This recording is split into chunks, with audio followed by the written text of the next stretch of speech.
Neymar from distance. Now Pogba. Great tackle, Orsic. You don't want Pogba lining up to take a shot against you from that position. And look at the run being made as well by Kingsley Coman. Instead, though, Orsic tries to go Lukaku. And Lukaku wins it through sheer determination.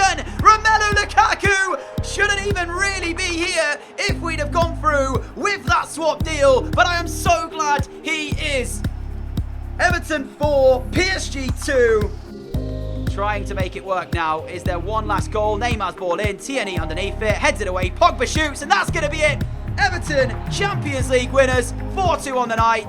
Lukaku with the fourth. And we deserve this.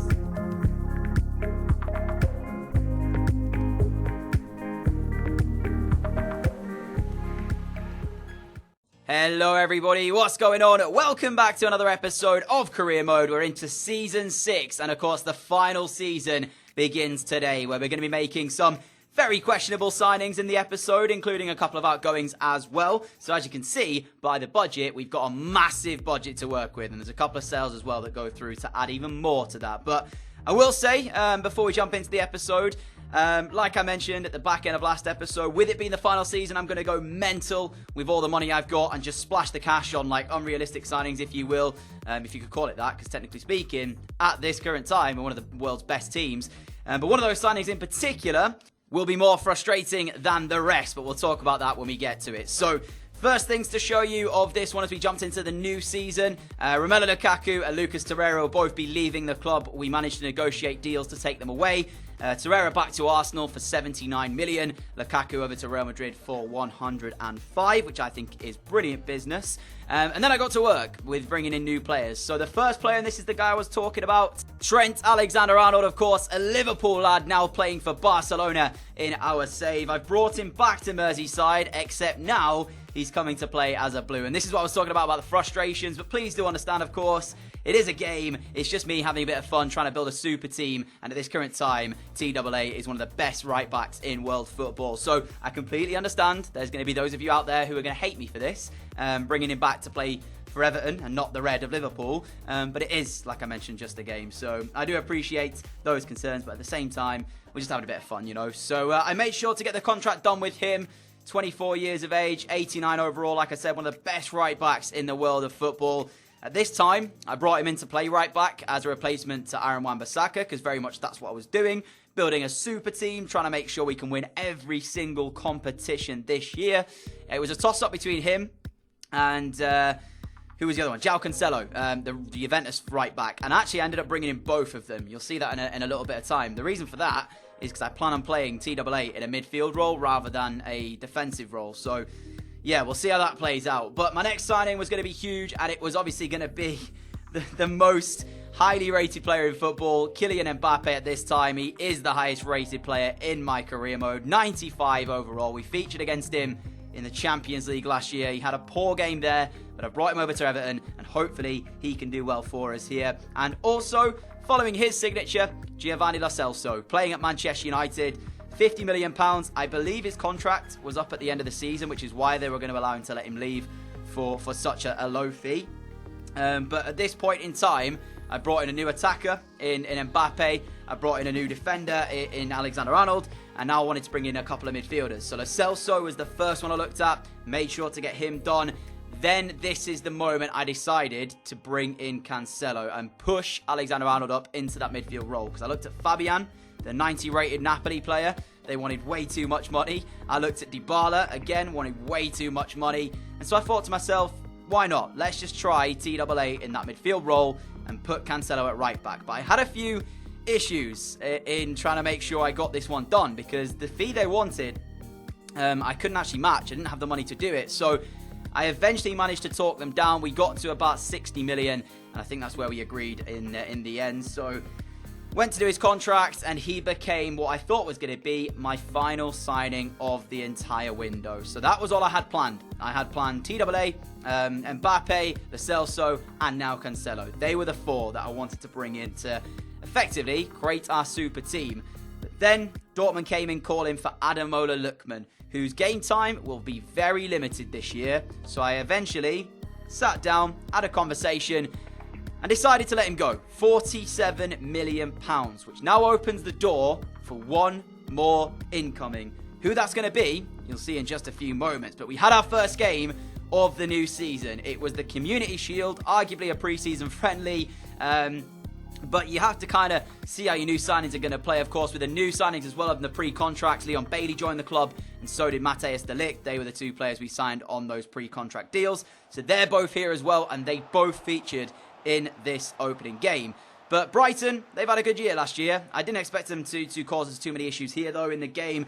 And it really did play out like that. I mean, we started off dominating, and then Cancelo stole back possession. Mbappe laid it off, and Leon Bailey scored his first Everton goal to start us off in this game. We were dominating from the first whistle, really. It was one-way traffic, and it just so happens it was a Brighton mistake that led to them conceding the first goal. But it sometimes happens like that. Vinicius Jr. actually missed an open net. I'm sure you saw it. Really should have scored. And then second half, about 17 minutes to play, we got ourselves a penalty. It's a definite penalty. Burn goes down in the box, doesn't get anywhere near the ball, brings down, I believe, Mason Mount.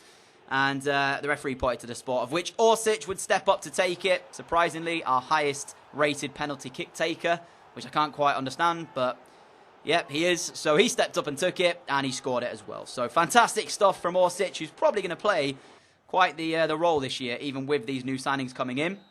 I believe my strongest midfield three now is Patrick on one side, Lo Celso on the other, and then probably TAA in that CDM role. That's what I'm going to call him, Trent Alexander-Arnold. TAA, it's a lot easier to do, and it's just a lot shorter. So one thing I did realise, actually, in playing this Community Shield is how stupid this trophy lift is. Because you can see there, Tierney lifts it, and then after that, he puts it back down, and that's how it stays for the rest of the lift. But yeah, they really need to do something about that, because that's a pretty ridiculous way of doing it. But I don't really count the Community Shield as a massive trophy, so I didn't really bother showing you too much of that. But we came out of game and had some very, very frustrating news. Mbappe, who got an injury during the game against Everton and had to come off, it's a 6-month injury. So he is now going to be out effectively until January, maybe even after that. Which meant I had to go out and panic buy after spending pretty much most of our budget on Mbappe. He's our highest paid in terms of a transfer value in the entire series. And now we're not going to be able to use him for 6 months. I had to go out and try and find somebody else, and I did that. Patrick Catrone comes in, a release clause, about £56 million. He's going to do good for us, hopefully, at least until Mbappe gets back, and then we can throw him back into first team action. But that is a bit annoying, really, because now we're not going to get to see Mbappe until January time. But hey, that's the way it goes sometimes in football. Other than that, it's time to jump to live for our first Premier League game of the season. Our Premier League season kicks off with Brighton, who we're going to be playing here today as the final game of today's episode. We've just played them in the Community Shield as post-com.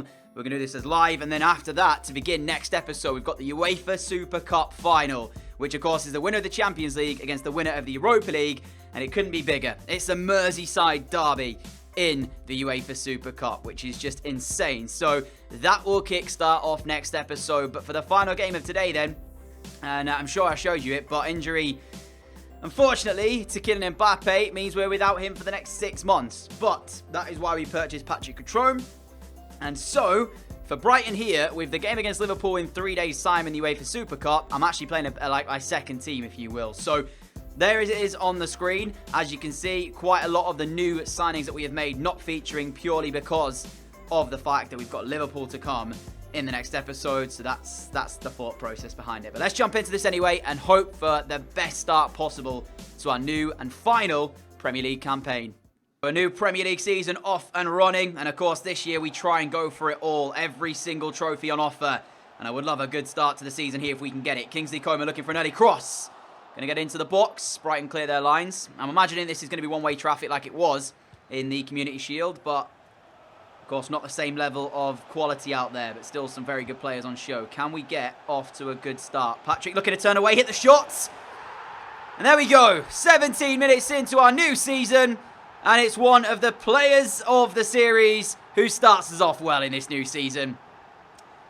I mean, when he picks it up in these areas, it's just more often than not, it's on target. And Brighton will have to do a lot better when he's in this position to close him down, because he just turns on the right foot, unleashes the shot, no chance the goalkeeper's going to get there, and Patrick has scored the first goal of the competitive season in Season 6, and it's an absolute corker, a classic from him.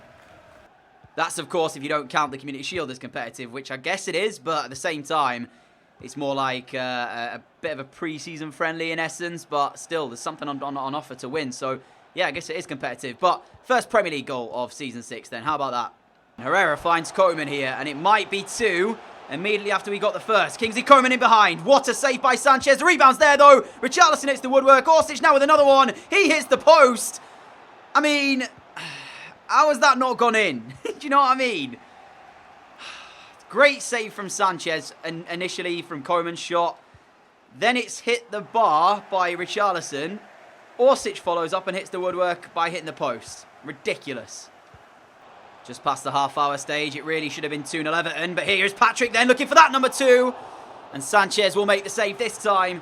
Nearly a carbon copy for the opener. But it's really only one-way traffic as expected. Patrick short corner trying to lift it in. It's a poor ball in the end. And Sanchez will easily deal with the danger. Catches it and launches it up towards Brighton, who can try and attack. But they've lost possession again. Nearing the half-time whistle. It's been... Oh, that's poor, but we still got it. It's been easy so far. Herrera on the turn. Can we grab the second before we do go into half-time? Well, the answer to that is no. We cannot grab the second before half-time. So, first half proceedings brought to a close here at Goodison Park. We're leading, and it's been comfortable in the first half. But whatever, it's only 1-0. There's always that possibility for Brighton to get back in this game. Richarlison skips past his man into the area. Richarlison doubles it! And there we go. That's the goal we were looking for. Everton 2, Brighton 0. Richarlison with a little bit of trickery gets himself into the position to shoot, and he takes it and finishes it as well. He's lost his number this year, but still, it doesn't really matter what number he's wearing. He'll still do the bits for us when we need him to. Fantastic stuff. And that will be, hopefully, now our first Premier League victory of the new season. Richarlison making sure of the points. Brighton haven't really offered anything so far in the game. I mean, it's to be expected. You know, we are the league champions, if you will. Brighton will probably be in the top half of the table this year. They're a very, very good side, but they've not had enough so far today to deal with us. As even Herrera looks to try and get in again here. Crosses deep towards Richarlison. Richarlison flicks it back with the head. I'm not really sure what that was, but he's going to get it back here and maybe hit the shot, and he does, and Sanchez acrobatically keeps it out. Here goes Richarlison down the left-hand side. 5 minutes to play now as Brighton really are not in this game at all. Richarlison pulling it back towards Alexander-Arnold, and he's hit the woodwork. And it's gone out of play on the other side. Alexander-Arnold very close to scoring his first Everton goal. Seems a bit weird saying that, but hey-ho. It remains 2-0, and all I'll say is, if every game like this year is like this game here, it'll be a doddle for us this season, but of course that won't be the case.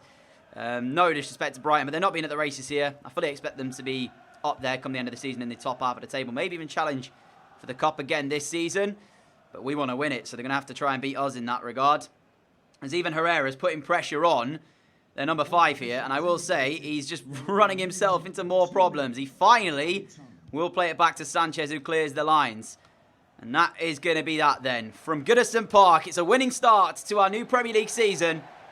And it's a 2-0 victory, clean sheet as well. Before we end the episode off then, I thought we'd take a quick look at the business that we have done so far this window. In came Trent Alexander-Arnold from Barcelona for a fee of 68 million. Of course, Torreira went back to Arsenal, 79 mil. Lukaku to Real Madrid for 105 for a 30-year-old. I think that is fantastic business. We got double what he was worth. I am buzzing with that. You got to remember as well, he was fantastic for us, but I just felt the money was there, man. Lo Celso came in from Manchester United for £50 million. He was, I believe, in his last year of his contract, so that's why he came so cheaply. We've got Mbappe in, who's now injured for 6 months. So he's not going to be featuring at all really in the first half of this season, but we will try and get him involved in the second half. Cancelo came in, £64 million as well from Juve. Of course, that was after I decided that we were going to push Alexander up a little bit to play in a more midfield role. Montiel's left to Leverkusen, Decore's gone to Spurs, Lookman's gone to Dortmund, and finally, Patrick Cutrone is yet to make his debut for the club, but he is in. He cost us £56 million. So where does that put us on the biggest deals of the transfer window then? Well, Mbappe is the biggest deal of the window at a massive £144 million nearly. Lukaku to Real Madrid is second. Leon Goretzka is the replacement for Lo Celso. They've paid £88 million, so £38 million more than we paid for Lo Celso. Torreira to Arsenal in there. Pags has gone to Manchester United. A former player of mine will feature against us this season. Interesting. Massive outlay for them. I did actually look at bringing Pags back, but I decided against it in the end. We've got quite a few of our own in there. The Graafschap have sold Milic to Bayern. That's a big sale for them. £60 million in the bank. Will they replace him with anybody? Let's see later on. Kashron coming in. Boadou's gone to Inter. Issa Diop's gone to Leverkusen. So a lot of movements in the window. Doesn't seem like the Graafschap have reinvested that money as of yet. So they will need to do that if they want to remain competitive over in the Netherlands. But nevertheless, guys, that's going to bring us to the close for the first episode of Season 6. Hopefully you guys are excited for this final season in the save. We kickstart next episode off against Liverpool in that Euro Super Cup final. Like I mentioned, please don't read into this season too much. It is going to be unrealistic, but that's because it's a final season. I wanted to splash the cash and enjoy it as much as possible and use some of the best players in career mode. And quite a lot of those that we brought in do fit that bill. So I do appreciate there'll be some of you out there who are disappointed at the fact that we've just kind of gone a bit crazy with the money, bringing in the likes of Alexander-Arnold and Mbappe, these type of players, especially considering the Liverpool link with Alexander-Arnold. But I do appreciate that, and all I'll say is it is the final season. I wanted to just have some fun with it. So until the next episode, a massive thank you for watching this one. If you have enjoyed it, a like would be greatly appreciated, and I'll see you all again with the second episode of the series very, very soon. Till then, great evening. Adios.